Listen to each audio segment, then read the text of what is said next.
तो दोस्तों जो आज के टाइम पे इजराइल ने करा है वो 21वीं सदी का सबसे बड़ा युद्ध है। अभी तक जो ये युद्ध चल रहा था इजराइल हमास और जो लेबनान के कुछ कट्टरपंथी ग्रुप है उनके बीच, वो आज के टाइम पे बहुत ज्यादा बड़ा हो चुका है, क्योंकि आज के टाइम पे इजराइल ने बहुत ज्यादा बड़ी बड़ी एयर स्ट्राइक करी हैं और इन एयर स्ट्राइक के अंदर कम से कम 10% से 30% लोग ऐसे हैं लेबनान के जो लेबनान को छोड़ के चले गए हैं। और अगर मैं 10 या फिर 20% या फिर 30% भी बोलता हूं तो ये छोटा मोटा नंबर नहीं है, क्योंकि जो लेबनान है वो एक बहुत छोटा सा देश है और उसकी जो आबादी है वो 50 लाख से भी कम है। ऐसा भी नहीं है कि इजराइल आज के टाइम पे अंधाधुंध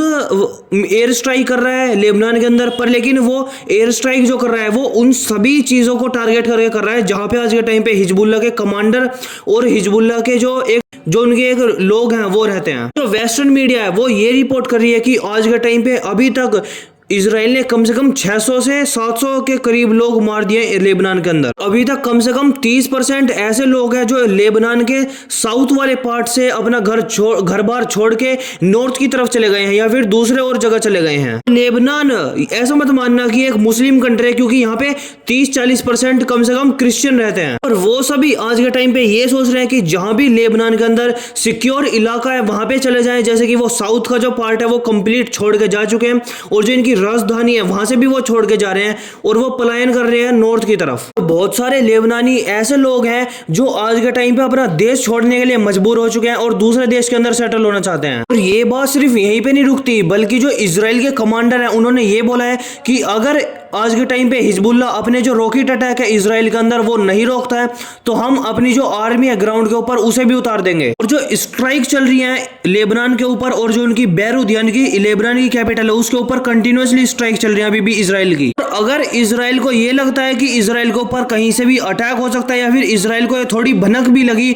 तो इजराइल एक बहुत ही बड़ी एयर स्ट्राइक करेगा अपने एरोप्लेन और एयरक्राफ्ट से और जो उनके ग्राउंड फोर्स है उनको भी उतार देगा लेबनान के अंदर। और इसीलिए आज के टाइम पे जो तुर्की है वो ये बोल रहा है कि हमें एक मुस्लिम अलायंस बनाना चाहिए जिसके अंदर सारे तमाम मुस्लिम देश होने चाहिए और वो सिर्फ एक ही देश को टारगेट करेंगे जो कि इजराइल। और अगर इजराइल अपनी सेना को लेबनान के अंदर उतारता है तो फिर 5 या फिर 7 ऐसे देश हो सकते हैं जो एक साथ इजराइल के ऊपर अटैक करने के लिए पीछे भी नहीं हटेंगे। और तुर्की और सीरिया कुछ ऐसे मेन देश हैं जो फिर इस ग्रुप के अंदर बहुत ज्यादा भूमिका निभाने वाले हैं। और आपको भी पता होगा जहां पे अभी तक सिर्फ और सिर्फ गाजा से एयर स्ट्राइक हो रही थी इजराइल के ऊपर, वहीं आज के टाइम पे इराक, सीरिया और लेबनान से बहुत ज्यादा एयर स्ट्राइक हो रही है इजराइल के अंदर। ऐसा भी नहीं है ये सभी एयर स्ट्राइक सिर्फ और सिर्फ मिसाइल से हो रही है और जो रॉकेट है उनसे ही हो रही है, ये आज के टाइम पे ड्रोन से भी हो रही है। और ज्यादातर ऐसी एयर स्ट्राइक हो रही है आज के टाइम पे इजराइल के अंदर जिनको इजराइल की जो एयर डिफेंस फोर्सेज है उनको रोकने में भी नाकाम हो रही है। बहुत सारी इमेजेस ऐसे भी निकल के आई है इजराइल के अंदर से